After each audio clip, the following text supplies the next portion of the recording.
In this unit, we'll begin talking about limits and then derivatives and integrals. This is not only a fantastic unit for our class because it gives us an introduction into limits, but really it's an introduction into calculus. So let's begin by talking about limits. Find the dimensions of a rectangle with perimeter 24 meters and a maximum area. Let's say that you're a farmer and you get 24 meters of chain link fence. And with that, you want to build kind of an outdoor coop for chickens or something else. Well, you want to maximize the area because you want to be able to give whatever livestock you've got in there the maximum possible space. Now, what you could do is you could make a rectangle. You could make a circle or an oval. You could maybe make a star or something. Okay. However you want to do your 24 meters, that would just be the outside shape of that. But some things are going to be more efficient than others. And you want to make rectangles so that way, let's say that you've got multiple different types of animals. You can just have those side by side of each other. And that wouldn't waste any space outside of those shapes as well. So you want to maximize the space, keeping the shape to a rectangle. Well, a rectangle has a width and a length. And when we make this rectangle, the same width up here will appear down here. And let's say that this is our length and this is our length. I'm just going to cross this out for now. So we're saying that two of these widths and two of these lengths, two widths plus two lengths, is going to be equal to our 24. I've got that here. Well, what I want to do is not have this in terms of width and length. I want to have this in just terms of maybe the width. So let's solve for the length. Let's subtract 2w from both sides.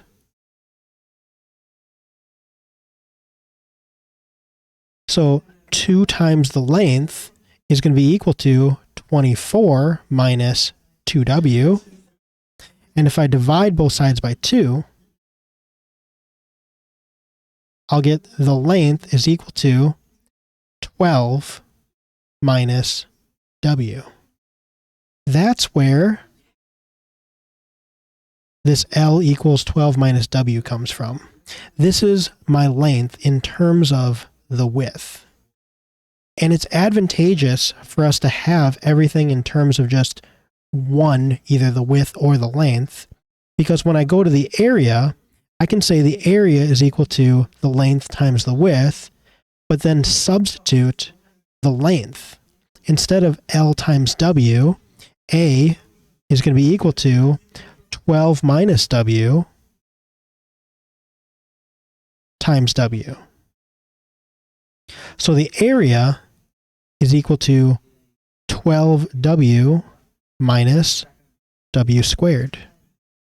This is going to give us a formula for the area that I can just plug in numbers to and use different widths to see what the area would be without having to plug in width and length. Okay, so I've got a table already set up for this. Here, my function for my area is 12w minus w squared. So I'm going to plug in some numbers for w. If I plug in 5, so this would be 12 times 5 minus 5 squared. 12 times 5 would be, let's see, 5 times 2 is 10, 5 times 10. 5 times this 10 is going to make 50 plus that 10, so that's 60. 60 minus 25 is going to be 35. Okay, so with a width of 5, my area is 35 square meters. If I plug in 5.5, 12 times 5.5 minus 5.5 squared, that's going to give me an area that's a little bit bigger, 35.75. If I plug in 5.9, I get 35.99. And so if I just had these three results and I didn't have anything over here, I would assume that if I kept plugging in larger numbers for the width, I would get slightly larger numbers for the area. So I'm going to go all the way to 7. If I plug in 7, 12 times 7 minus 7 squared. Weird. I get 35.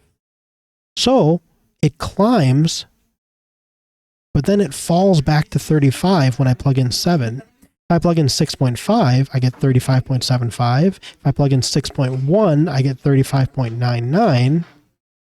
And as it turns out, if I plug in 6, I'll get the maximum area of 36 square meters. So from the left and the right side, as I approach a width of 6, my area approaches its maximum 36 square meters. How I could write this is the limit of A as W approaches 6 is 36. In math notation, this would be the limit as W approaches 6 of A. So this is the limit as W approaches 6 of what is A? Well, A is 12W minus W squared equals 36. What is the definition of a limit then? Okay, if f of x becomes arbitrarily close to a unique number L as x approaches c from either side, then the limit of f of x as x approaches c is L. This is written, as we did, the limit as x approaches c of f of x equals L. Here's another example.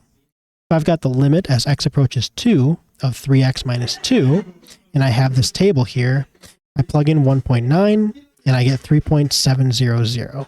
I plug in 1.99, I get 3.970, and so forth. I don't even necessarily need to have what I plug in 2, and I get this. I can just see that as x approaches 2 from both the left and the right side, my f of x begins to approach 4. I'm getting larger and larger up to 4, and then from here I get smaller and smaller down to 4. So if the left side and the right side approach the same thing, there is a limit, and in this case, the limit is 4. But that doesn't mean that limits will always exist. Here's an example of when limits fail to exist.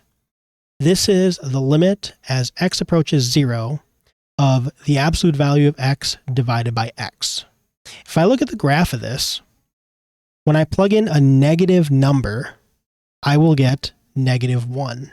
If I plug in negative 2, the absolute value of negative 2, so that'd be positive 2, divided by negative 2. Positive 2 divided by negative 2 would be negative 1.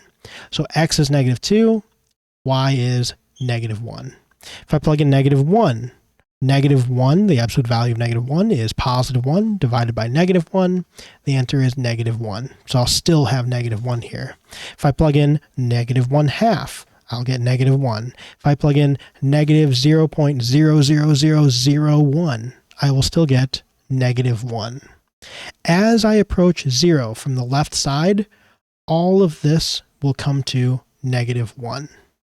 From the right side, if I plug in 2, this would be the absolute value of 2, so 2 divided by 2, that's 1. If I plug in 1, I will get 1. If I plug in positive 1/2, I will get 1. If I plug in positive 0.00001, I will get 1. So from the left side, I'm approaching negative 1. From the right side, I'm approaching positive 1. That's one of the situations in which limits fail to exist, if I don't approach the same number. Here are some other conditions. So conditions under which limits do not exist. If f of x approaches a different number from the right side than it approaches from the left side, the limit does not exist.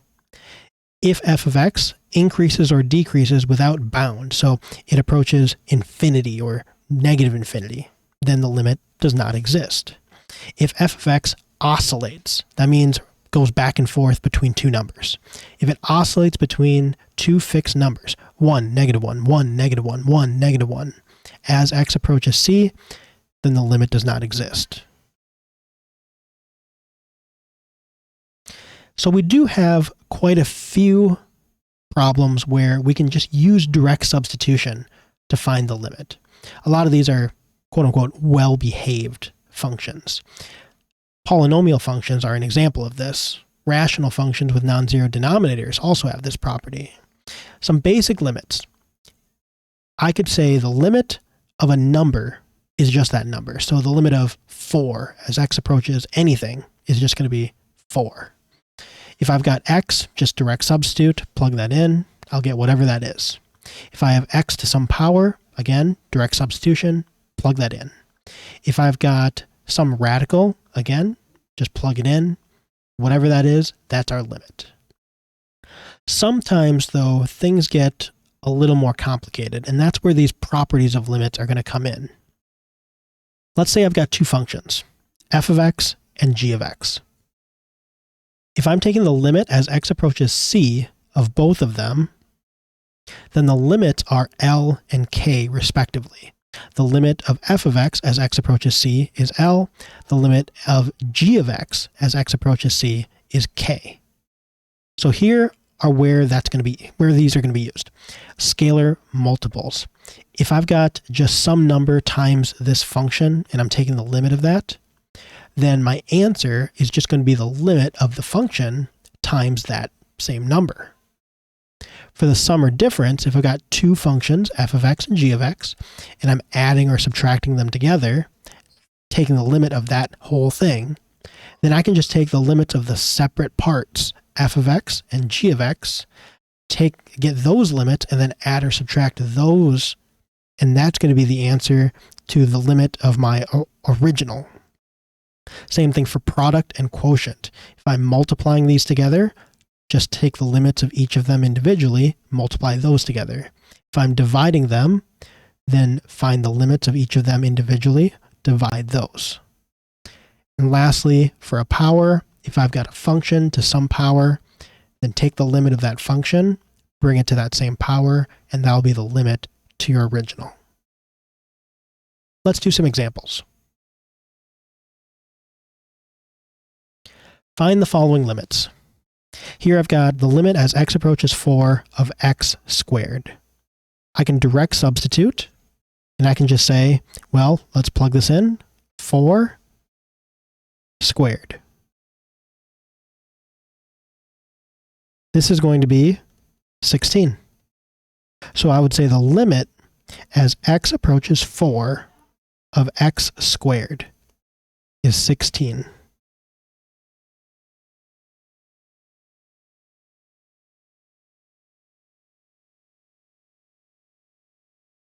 The limit as x approaches 4 of 5x. Okay, so this is a scalar, so this is the same as 5 times the limit as x approaches 4 of just that x. Now I can go ahead and direct substitute. Plug in that 4 for the x. This is 5 times the limit, or I guess 5 times, now that I'm taking the limit, just put in the 4. So this is 20, which tells me the limit as x approaches 4 of 5x is 20.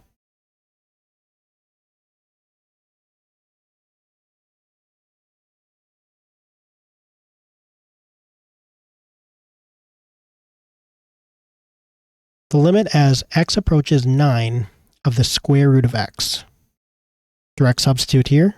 So this will be the square root of, plug it in, 9. The square root of 9 is 3. So the limit as x approaches 9 of the square root of x is 3.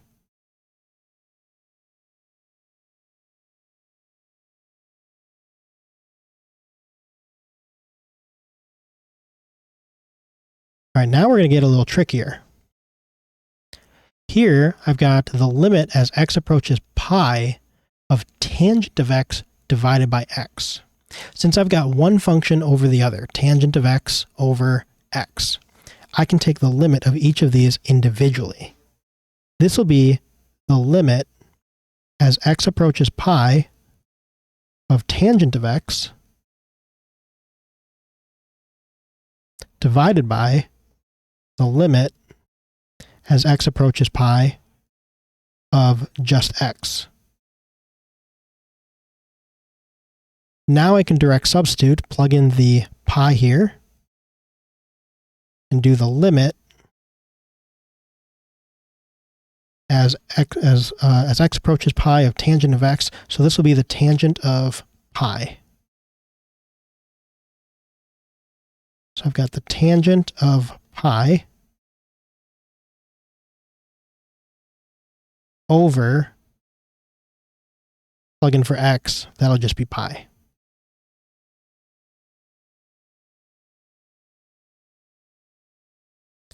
So what is the tangent of pi, though? Well, for that, I'm going to bring over my unit circle. The tangent of pi, so find pi on the unit circle, that'd be here. And the tangent of pi is, on the outside, 0. So this is going to be 0 divided by pi. And of course, 0 divided by anything is going to be 0. So this means the limit as x approaches pi of tangent of x over x equals 0.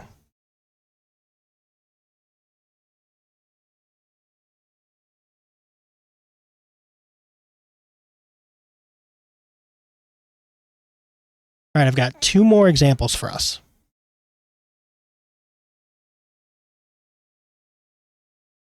Here I've got the limit as x approaches pi of x times cosine of x. So I've got 2 things multiplied together. The first function is x, the second function is cosine of x. So what I'm going to do is I'm going to break this up and say that this is the same as saying the limit as x approaches pi of x times the limit as x approaches pi of cosine of x. Now let's go ahead and plug this in. So this will just be pi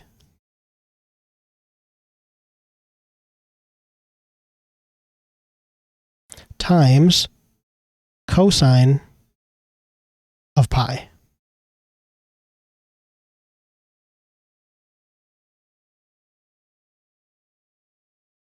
Let's bring that unit circle over one more time. So I'm doing pi again. Let's find pi. Here it is. And the cosine of pi is going to be my x value, so that's -1. So this is going to be pi times -1, which is negative pi. So I would say the limit as x approaches pi of x times cosine of x is negative pi.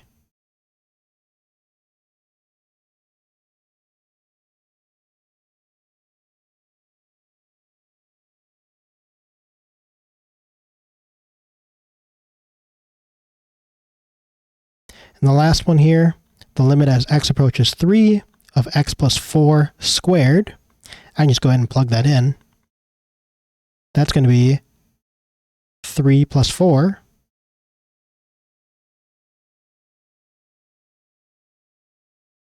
squared. So that'll be 7 squared, which is 49. So the limit as x approaches 3 of x plus 4 squared is 49.